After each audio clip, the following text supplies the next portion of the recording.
Hello student, आज के lecture में जो कि फोर्थ पार्ट है आयनाइजिंग इफेक्ट्स ऑफ रेडिएशन का, उसमें हमने जो पिछला लेक्चर है उसमें interaction of heavy charge particles with matter start किया था। ये उसका एक्सटेंशन है। हमने कल जो डिफ़ाइन किया था वो स्ट्रैगलिंग तक डिफ़ाइन किया था, और हमने ये देखा था कि जो हैवी चार्ज पार्टिकल्स हैं बेसिकली प्रोटॉन्स हैं, अल्फ़ा पार्टिकल्स, जब भी किसी मैटर में एंटर करते हैं तो वो अपने काइनेटिक एनर्जी लूज़ करते हैं, मेनली आयनाइजेशन से, और अपनी जो एनर्जी है वो गिव अप कर देते हैं to the atoms of the absorber. और ये इनइलास्टिक कोलिशन होता है, और इसमें कितना एनर्जी लॉस होता है उसको समझने के लिए एक टर्म हमने डिफ़ाइन की थी which is called the stopping power, which is energy loss पर unit length of the path of the particle जो एब्जॉर्बर में होता है, जो कि एनर्जी लॉस को शो करता है। नाउ इसके साथ हमने इसका ये देखा था कि स्टॉपिंग पावर जो है वो प्रोपोर्शनल होती है to the charge of the incident particle, and therefore and it also depends on the velocity of the particle, but it does not depend on the mass of the absorber. So for all the absorbers, uh, whatever is the particle, then it will the stopping power will be given by the relation जो हमने देखा था कि S S 4πe² z² upon m0 v² N z, and bracket में कुछ term थी जिसमें एक एक्साइटेशन एनर्जी की टर्म भी आई थी, आई से डिनोट करते हैं। उसके बाद हमने एक चीज़ डिफ़ाइन की थी, और वो था एक तो रेंज जो कि डिस्टेंस है पार्टिकल ट्रेवल करता है जब तक कि वो स्टॉप नहीं हो जाता है एब्जॉर्बर में। एक वर्ड था स्पेसिफिक आयनाइजेशन, मींस कितने आयन पेयर्स जब आयनाइजेशन होता है तो कितने आयन पेयर्स जो है वो प्रोड्यूस हो जाएंगे पर unit length, that is specific ionization. And range is this. And एक और चीज़ जो हमने कही थी कि वो ये है कि क्योंकि ये अमाउंट जो ट्रांसफ़र होता है एनर्जी का लॉस वो डिस्क्रीट होता है, कंटिन्यूस नहीं होता है, तो इसलिए उसमें स्टैटिस्टिकल फ्लक्चुएशंस फॉर्म होते हैं। और जब स्टैटिस्टिकल फ्लक्चुएशंस होंगे तो सभी अल्फ़ा पार्टिकल्स जो हैं या प्रोटॉन्स हैं उनकी एनर्जी सेम नहीं होगी, और जब एनर्जी सेम नहीं होगी तो उनका रेंज भी अलग अलग होगा, और जब रेंज अलग होंगे तो we can say that there will be fluctuations, जैसा कि हम प्रीवियस में भी पढ़ते हैं फ्लक्चुएशंस के बारे में स्टैटिस्टिकल में, बिल्कुल वैसा ही यहाँ पे रेंज में फ्लक्चुएशंस होंगे। और ये जो फ्लक्चुएशंस इस इंटरेक्शन में होते हैं जो हैवी चार्ज पार्टिकल के लिए, इनको हम बोलते हैं, इस टर्म को स्ट्रैगलिंग वर्ड यूज़ किया था ना। उसकी कंटिन्यूएशन में अब हम एक क्वांटिटी और डिफाइन करेंगे जिसको बोलते हैं mean range. Now what is this mean range? तो कल भी जैसे डिफ़ाइन किया था उसमें प्रीवियस लेक्चर में कि जो डिस्टेंस है वो जो half the number of particles के द्वारा पेनिट्रेट किया जाता है इंसिडेंट बीम के द्वारा, वो जो डिस्टेंस है वो मीन रेंज है। इसको हम आर बार से इसके अंदर नोट किया हुआ है। और यदि इसको हम स्टॉपिंग पावर के रेस्पेक्ट में रिप्रेजेंट करना चाहते हैं तो हम इसको इंटीग्रल को लिखेंगे R bar is equal to 0 to R bar D X 0 to e minus d by dx minus 1 de, and this can be represented as d upon se, which because se is defined as minus d by dx। तो ये जो range है ये हमें value देगी कि किस तरह का डिस्ट्रीब्यूशन होगा ना। ये जो डिस्ट्रीब्यूशन फंक्शन है ये जब हम कैलकुलेट करें अप्रॉक्सीमेशन मेथड से तो ये पाया है कि ये गॉसियन टाइप होता है ना। गॉसियन टाइप के लिए जो फंक्शन इसमें आता है 1/√π alpha e minus r bar minus x whole square upon alpha square and d x. Alpha is some straggling parameter है जो कि हम आगे उसको जीटा से हमने नोटेशन को यूज़ किया है, but here we have taken it from some book, so we have represented it.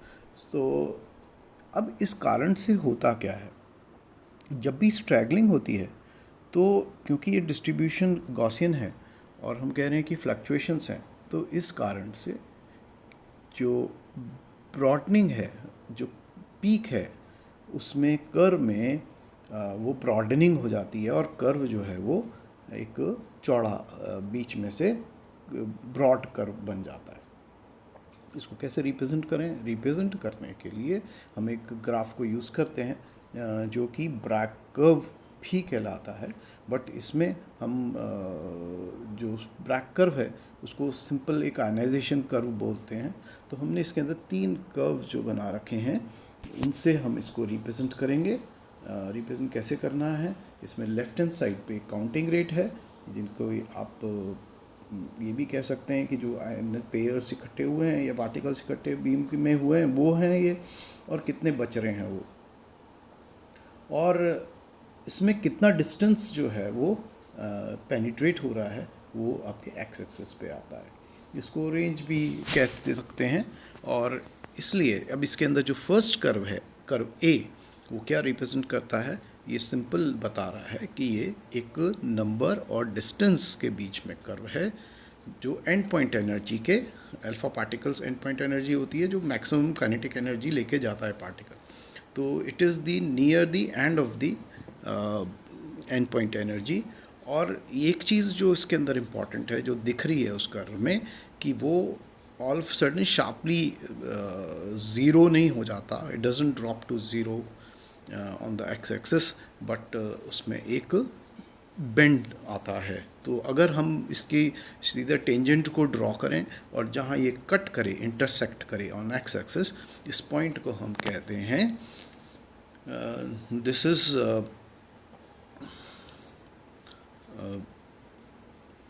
called the extended या extrapolated range। now कर्व भी जो है वो ड्रॉ किया गया है। इस ए कर्व को यदि हम डिफ्रेंशिएट करें या और उसको प्लॉट करें तो ये डिफरेंशियल रेंज का कर्व है, और ये एक गॉसियन डिस्ट्रीब्यूशन, जैसा कि हमने पिछले अभी ऊपर देखा था, एफ एक्स फंक्शन जो है उससे रिप्रेजेंट होता है। और जहाँ ये पीक अगर वर्टिकल ड्रॉ करें, जहाँ ये टच करेगा एक्स एक्सिस पे, उसको हम बोलते हैं मीन रेंज। इसी तरह जो कर्व सी है वो बेसिकली अगेन दी कितना आयनाइजेशन हुआ और पर यूनिट लेंथ, जिसको हम स्पेसिफिक आयनाइजेशन भी कहते हैं डिस्टेंस के साथ, इसको हम इस कर्व से रिप्रेजेंट करते हैं। और इसमें जो इंटरसेक्शन है वो भी आयनाइजेशन एक्स्ट्रापोलेटेड रेंज है, इसको रिप्रेजेंट करते हैं आर आई से, आई इज़ फॉर आयनाइजेशन। और ऐसे में इसको यदि मुझे कैलकुलेट करना है कि ये क्या रिप्रेजेंट करता है, यदि सपोज़ कीजिए हम जो बीच की वैल्यू है जो बी कर्व में से आर बार, उसमें से अगर आर ई को माइनस कर दिया जाए, जो कि ए कर्व है जिसका कि वो डिफरेंशियल है बी कर्व, तो ये पाया कि this corresponds to half pi zeta, where zeta is called the straggling parameter. So the difference in the ranges give rise to a parameter called straggling parameter।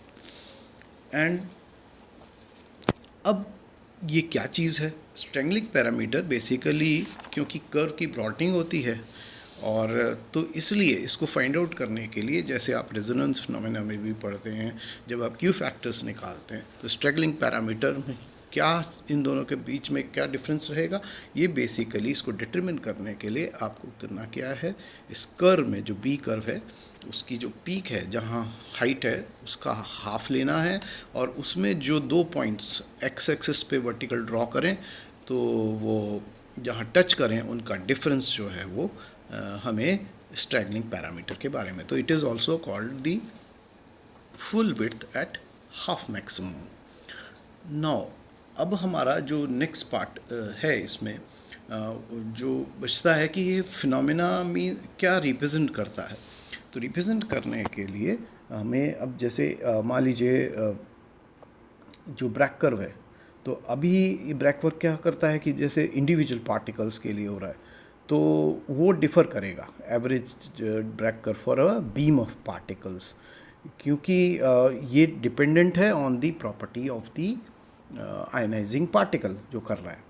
तो हेवी आयंस सपोज कीजिए, हम अभी proton और alpha particle की बात करी, but ये जो अप्रोच है ये आपके अप्लाई करेगा लिथियम 6 C12 NO16 के लिए भी, जो हैवियर आयंस हैं, जो मैटर में जब ट्रैवल करेंगे तो वो स्लो डाउन हो जाएंगे आयनाइजेशन और एक्साइटेशन से एब्जॉर्बर के एटम्स के द्वारा, जैसा कि अल्फा पार्टिकल्स भी होते हैं। तो phenomena will remain the same except that कि जब आप उसको स्टॉपिंग पावर जैसे लेते हैं, तो क्योंकि वो डिपेंड कर रहा है सिर्फ वेलोसिटीज़ पे और charge of the ionising particle, तो आप सीधा स्टॉपिंग पावर को कैलकुलेट कर सकते हैं for the same velocity of different particles of absorbing materials z square times the stopping power of the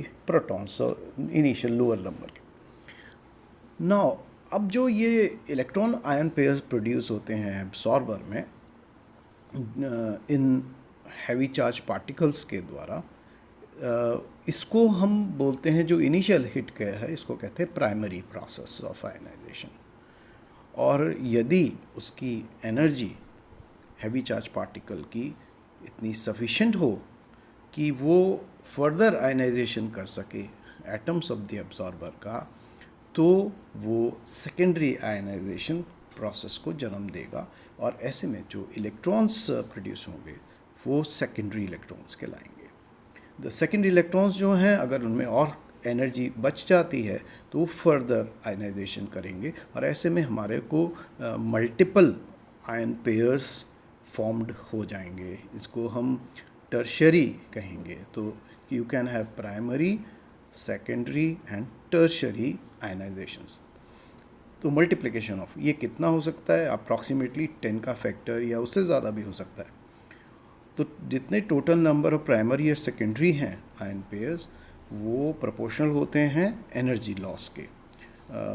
और ये फैक्ट इम्पॉर्टेंट है, क्योंकि जब भी हम मेजरमेंट करेंगे किसी भी हैवी न्यूक्लियर चार्ज पार्टिकल्स का एनर्जी के लिए, तो ये पाया क्या कि गैसेस और एयर में अगर चार्ज पार्टिकल आता है, किसी भी गिवन वॉल्यूम में आके रुकता है, स्टॉप होता है जब, तो तब उसका charge either ion gives, either ion means ion pair में से कोई भी एक, gives the measure of the incident charge particle energy.